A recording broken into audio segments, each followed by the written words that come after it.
আপনারা দেখছেন নগর টিভি। নবীনগরের মর্মান্তিক সড়ক দুর্ঘটনায় নিহত 1, আহত 2। মোহাম্মদ রেজাউল হক রহমতের ভিডিও, তথ্যচিত্রে বিস্তারিত। ব্রাহ্মণবাড়িয়ার নবীনগর রাধিকা সড়কে মোটরসাইকেল অটোরিকশা মুখোমুখি সংঘর্ষে উজ্জ্বল মিয়া, যার বয়স 30, নামে এক মোটরসাইকেল আরোহী নিহত, আহত 2। মৃত উজ্জ্বল মিয়া শিবপুর ইউনিয়নের শিবপুর গ্রামের মুস্তফা মিয়ার ছেলে। উজ্জ্বল মিয়ার আপন মামা জানান, আমার ভাগিনা একজন ট্রাক্টর ড্রাইভার ছিলেন। আজ 29শে এপ্রিল মঙ্গলবার দুপুর আনুমানিক 1 ঘটিকার সময় আমার ভাগিনা পার্শ্ববর্তী গ্রাম জুলাইপাড়ার পারভেজ আহমেদ নামে তার বন্ধুকে সাথে নিয়ে ট্রাক্টরের কিছু মালামাল কিনতে মোটরসাইকেল যুগে ব্রাহ্মণবাড়ির উদ্দেশ্যে রওনা দেন। পথিমধ্যেই অটোরিকশার সাথে মুখোমুখি সংঘর্ষে দুর্ঘটনার শিকার হন।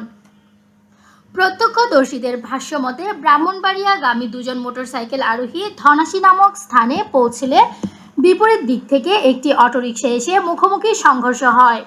দুর্ঘটনার পর আশেপাশের লোকজন দৌড়ে এসে 3 জনকে আহত অবস্থায় উদ্ধার করেন।